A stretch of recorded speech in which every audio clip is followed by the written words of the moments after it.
This is Dimitri Lascaris reporting for the Real News Network from Montreal, Canada. Climate change concerns are more bipartisan than some political elites would like you to believe, according to a new poll. The poll released by researchers at Yale and George Mason University Center reveals a surprising level of bipartisan concern about climate change, as well as a desire to push for solutions. Released in December, the study titled Politics and Global Warming also portrays broad bipartisan public support for the Green New Deal. The study consisted of interviews of 1,114 adults, with interviews taking place from November 28th to December 11th. Among the biggest findings are that 74% of voters believe climate change is happening, and 62% believe that human activity has caused it. Further, about 2 out of every 3 voters, or 67%, are worried about climate change and its potential impacts. Also notable, some 88% of those interviewed by the researchers say they support growth of the renewable energy sector via funding research, while 81% say they support a congressional Green New Deal. The findings come as Democrats in Congress have released a resolution outlining the scope and ambition of the Green New Deal. This new polling data could perhaps shed light for congressional offices engaging the level of public support for that proposal. Joining us now from Fairfax, Virginia to talk about the research findings is John Kocher. He's a research assistant professor at George Mason's University Center for Climate Change Communication and one of the study's co-authors. His research focuses on, among other things, how civic organizations can most effectively recruit, organize, and mobilize citizens, especially political conservatives, to demand action on climate change. Thank you for coming back on The Real News, John. Thanks for having me. So, John, based on our reading at The Real News, it is surprising how much GOP voters have embraced the idea that climate change is real, caused by humans, and that action of some sort should be taken. As the one who did the work, what do you see as the biggest takeaways from these interviews that you and your colleagues did? Well, one of the most interesting findings from this study is there's a long-standing finding in the political science literature that many voters form their preferences about a variety of issues based upon the views expressed by their own political leaders within their party.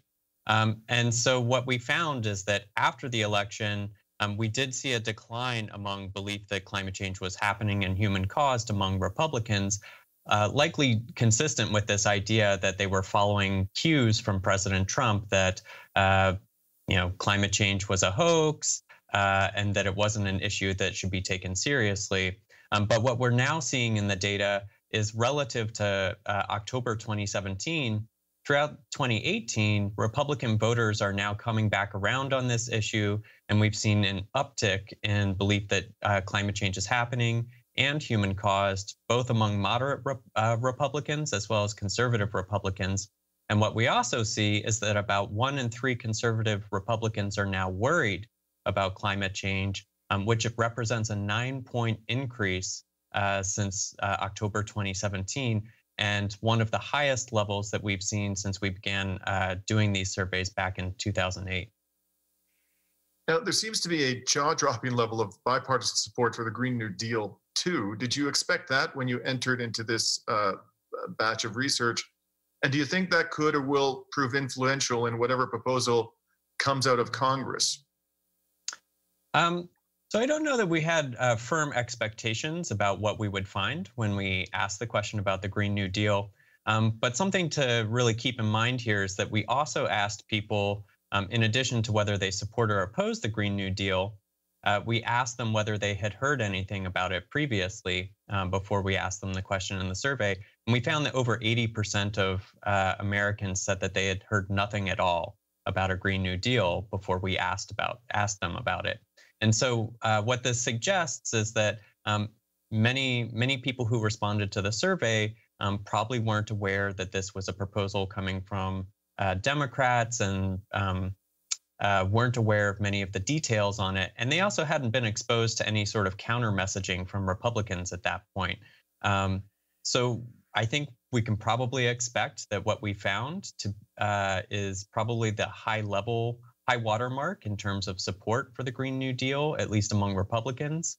And now what you're seeing is a really concerted campaign among conservative outlets to try and erode and increase opposition among Republicans toward the Green New Deal.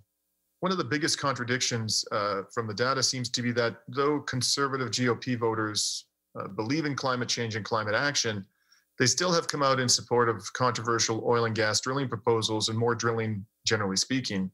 What do you make of these dynamics, and what do you believe to be the cause of such seemingly contradictory viewpoints? One of the things to keep in mind here is that global warming policy and energy policy are not necessarily the same things in many voters' minds. What we've seen in previous research is that attitudes about climate change and global warming actually are relatively less influential in shaping people's attitudes about the specific mix of energy that we should have in the United States compared to perceptions of how costly certain energy sources are, as well as perceptions of how harmful they are to human health. Now, what I think another thing that's shaping this is a long-standing message strategy among Republicans that we need an all-of-the-above energy policy, right? So rather than just picking winners and losers and focusing on wind and solar and other renewable sources, it's been a long-standing talking point among Republicans to call for an all-of-the-above energy policy, which is really code for we need not just renewables, but also oil, gas, and coal. Now, there seems to be a bipartisan level of acceptance about the Clean Power Plan, or regulating carbon emitted from coal-fired power plants as a climate change-causing pollutant. This was an Obama-era proposal, often denounced by Republicans as a war on coal.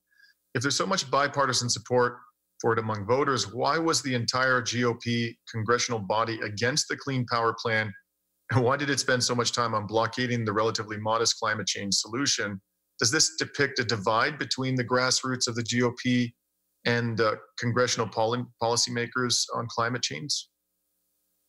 Yeah, so contrary to our ideals of what a representative democracy should look like, elected officials' actions don't always correspond with the attitudes of their constituents, and that one recent study actually found that it was the amount of contact with certain interest groups and wealthy individuals who are making campaign contributions to elected officials that was more influential in shaping the beliefs about public opinion regarding elected officials' constituents. And so what we've seen in studies like that is that elected officials, as well as their congressional staff that advise them on these policy issues, systematically overestimate how conservative their constituents actually are and underestimate the amount of support for certain policies, such as the Clean Power Plan. And lastly, John, one thing not tackled in this study is the intensity of these opinions, and this is something I think you touched on a few minutes ago. Where do you think these same people or some other generalizable sample of folks rank climate change among the menu of policy and societal issues they care about? I know, for example, recent research disseminated by Pew pointed out that out of 18 issue areas, climate change ranked 17th in importance to the persons polled in that study. Yeah, so this is a long-standing trend that we've seen. What this suggests is that among the Democratic base, climate change is a high issue priority. And furthermore, what we see is when we ask about the issue in different ways, so when we ask people to rank the priority of things like energy independence, developing sources of clean energy, and environmental protection, those issues do rank comparatively higher relative to climate change. And then the last point I'll make about this is that, in the Pew survey, the issue that ranked dead last was global trade. So this, but that doesn't mean that we can't get things done on global trade. So simply because an issue ranks lowly doesn't mean that it's impossible to get work done on it.